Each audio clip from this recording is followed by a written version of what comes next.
Look at this video. Look at this video. Literally, this is every Arsenal fan right now. This little child encapsulates our feelings. And I think this is the moment Mikel Arteta realized how special Lewis-Skelly is for the team. Look at the embrace. Look at the cuddle. Look at the love. I love that.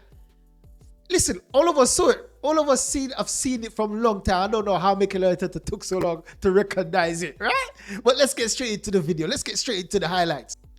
So first thing I want to say is what a performance, what a match from the boys. I was excited. I was excited for that match. I was up for it. At first I was a bit timid. I didn't know how to react because I don't know what match we're going to get. I don't know if we're going to get a boring match. I don't know if we're going to get something exciting. And we got an exciting match. I enjoy that match to the fullest because for so long we haven't played this good. For so long we haven't played this good, and we're going to get straight into the highlights because there's a lot of things I want to talk about in this match. It was so special, and the first person has to be Lewis-Skelly. What a performance from Lewis-Skelly. Most fans knew that this would be a spectacular performance. Most fans knew what Lewis-Skelly could bring to the team, and he didn't disappoint. So in the heart of everyone on the pitch, he scored. He came second in accurate passes on the pitch. Look at that pass. Brilliant one there to Bukayo Saka. He had one chance created, one interception, 3 tackles. I think he came first in tackles and 6 recoveries. 7 out of 11 duels won, 4 fouls. Listen, Lewis-Skelly had a superb match. I don't care what anyone says that, listen, this guy staked a claim to play against Atletico Madrid. Look at this.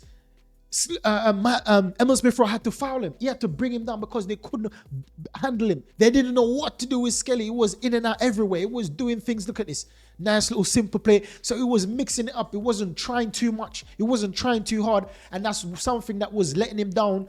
When he gets some chances, when he plays at left back sometimes, I think he's trying to grab it with both hands, so it takes some unnecessary risk. And as I'm saying that, it's not the fact that he takes, look at this, nice simple pass. He's just playing simple. You don't need to.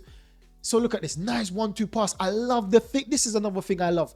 Sometimes you see Skelly doing 1-2 passes with Declan Rice, just taking a foul there. Brilliant. Sometimes you see him doing 1-2. Look at that nice interception, not giving them a time on the ball. He's doing 1-2 passes with Declan Rice, 1-2 passes with Calafiori, 1-2. That's a pass there. First there pass, 1-2 pass with Eze, 1-2 pass with Gyökeres. Nice interception there once again. Lewis-Skelly was everywhere. Look, right now he's sitting right now. That's something to highlight. Gabriel Magalhaes is over this side, right? Gabriel Magalhaes is on the left-hand side, and Skelly is splitting. Skelly is playing the centre back. Right, look what Declan Rice is. So they're swapping, they're alternate, and I love it. I love it because it's the left and right combination.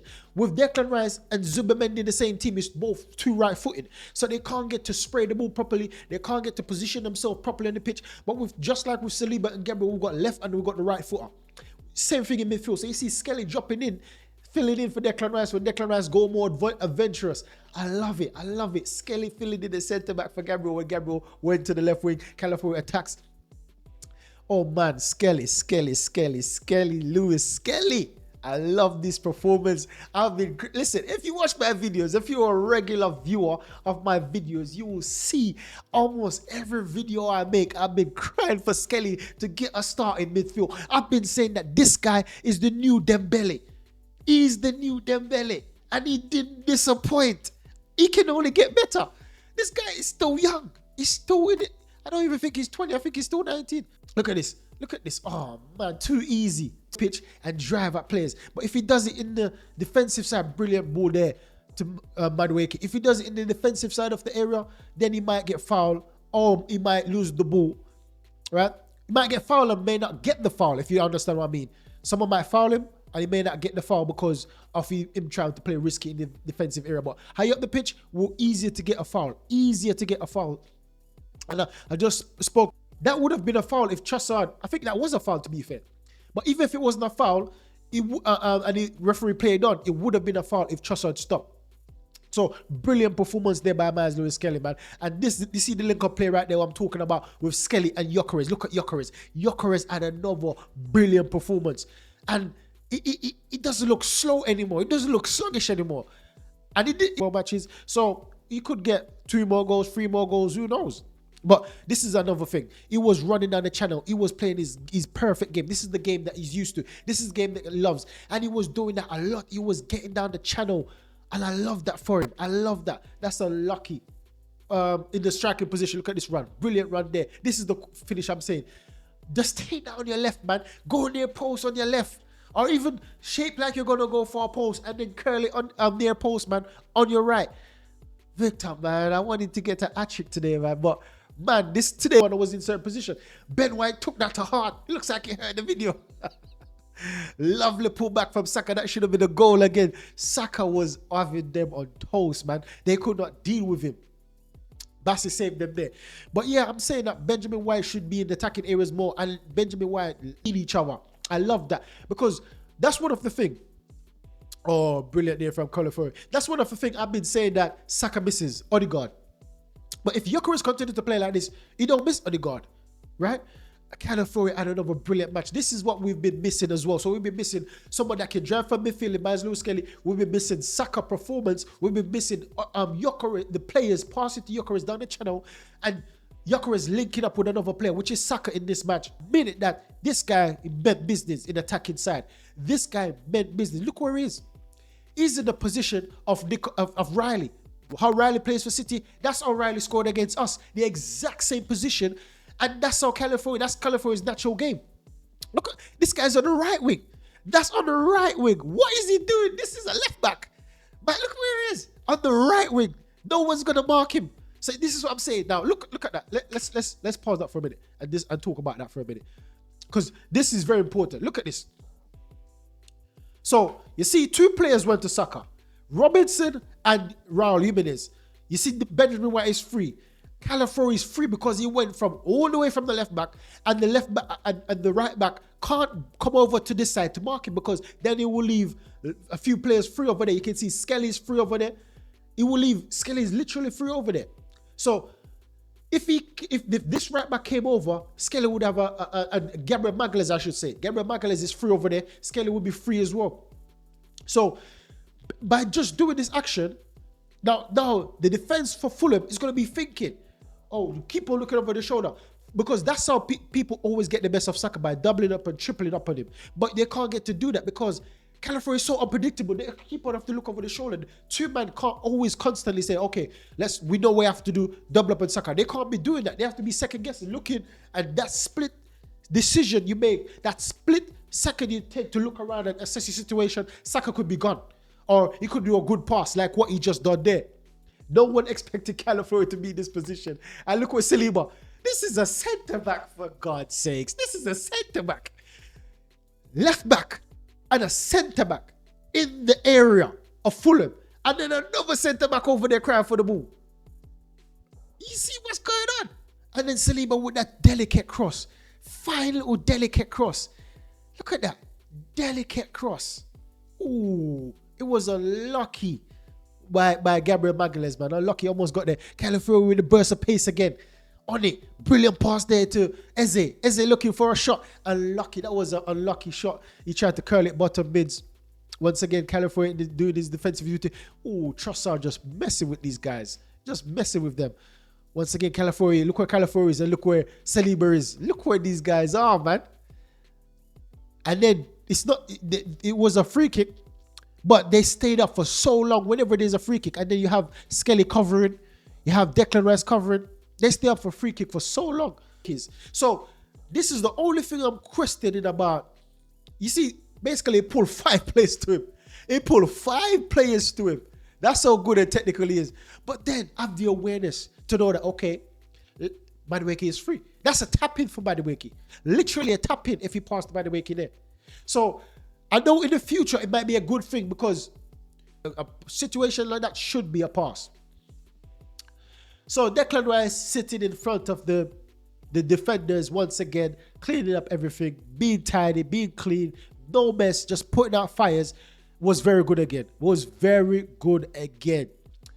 Brilliant tackle there. That's what I'm saying. Declan Rice is our number 6 from now on. We can all see this. This is why even when... And another thing I see, Zubimendi came on and Zubimendi replaced Declan Rice playing the 6. I love that because Lewis-Skelly can still stay on the pitch. So I think this is what Arteta will do. Declan Rice is our number 1 6, right? If we needed to control a game, then he played the 2. But we're going to get an attacking number 8 as well with Lewis-Skelly. These two I believe this. It's not confirmed, but this is just my opinion. We're going to get a new number 8 alongside with Lewis-Skelly, alongside with Mikel Arteta when he comes back. These 3 players are going to play the attacking 8, right? Or the controlling 8, because Lewis-Skelly can play all positions. He can play as a 2. He can play attacking mid. I've seen Lewis-Skelly play attacking mid in the academy videos I've watched. So he can play everywhere, Lewis-Skelly. So it gives Arteta so much options. So with Zubimendi now, he's playing cover Declan Rice for the 6. So Declan Rice is going to be our first 6. And I believe that if we get a brilliant attacking mid or a brilliant number 8 to play alongside Declan Rice or alongside Eze, or even give Eze some competition, man, our midfield is going to be perfected. That's all we've been missing right now, attacking number 8. Because Zubimendi is not attacking enough. Zubimendi is not a bad player, right? He brings control to the team. He's very shoulder. Has confidence. Skelly does that more than Zubimendi. So I would rather see Skelly, even though he's a youngster, not experienced enough. I would rather see him in the team, especially coming down to the end of the season. I would rather see Skelly in the team more than a Zubimendi. But what a brilliant performance from the boys, man. I thoroughly enjoyed this match. I didn't feel like I want to fall asleep. Not even once. I was like this. I was so attentive. Every tackle, every decision, every header, every interception, every shot, every cross. I was on the edge of my seat. The excitement is back. And hopefully it's back at the right time. Hopefully. Because if we go and meet Atletico Madrid on Tuesday, boy, oh boy. You see, right now, City, we put City under pressure. City need to perform. City have to score 4 goals now to keep up. And they score 1 against Burnley. So potentially against Everton might give them a good match. I think Brentford and Everton are the 2 matches they have game in hand. And that was our 2 hard matches because Everton and die, come on, baby. Come on, baby. Show up and die. Do a seasoned performance right now. A season best performance I want from it die. Right? All of Everton, boys. Come on, man. As well as Brentford. Ego. We need a hat-trick from you, son. We need a hat-trick from Ego. But that's the video, guys. Make sure you like, subscribe, and share. Let me know your thoughts on every player. I want to hear your comments. I want to hear what you think about how we perform. The individual players. What's your thought on Lewis-Skelly? Would you start him against Atletico Madrid with this level of performance? Saka is back. Let me know your thoughts on Saka. Let me know what you think Saka will do on Tuesday night. Is he going to rip Atletico to shreds? Or you think that Atletico defense is strong, so Saka might have a bit of challenge? Let me know what your thoughts are. Apparently, Havertz might be back. Would you start Havertz or would you start Gyökeres? Another thing, Benjamin White. That's the only bad, I would say. That's the only negative thing I have to say about the team or the performance. It's not that he had a bad match. It's just that he was below par. Everyone else showed up Ben White today. And I myself will start Mascara at right back against Atletico. But let me know what you think. Let me know what you think. Because I've seen Yuri Timber looks like he's back in training. Not fully training. So I don't think he will be a part of it. But if we go to the final, perhaps he will be. But I don't think he will have the match fitness to start in a final with PSG. Because I think PSG is going to the final. I don't think Bayern is gonna be PSG in the next leg. So let me know your thoughts. Let me know your thoughts. So Ricardo Calafiori, would you start Ricardo Calafiori or Nketiah? Because Nketiah is more defensive solid. And would you want a defensive solid performance, especially from the likes of Julian Alvarez? You see how Julian Alvarez was playing against us Wednesday night. And you see Nketiah done a lot of defensive work, which I don't believe Calafiori would be good or better than Nketiah. But attacking-wise, it would be better. So that comes down to how do you want to structure the team? If you want a balanced team, or if you want an attacking team, or if you want a defensive team, let me know your thoughts in the comments box below. Catch you in the next video, guys. Goodbye.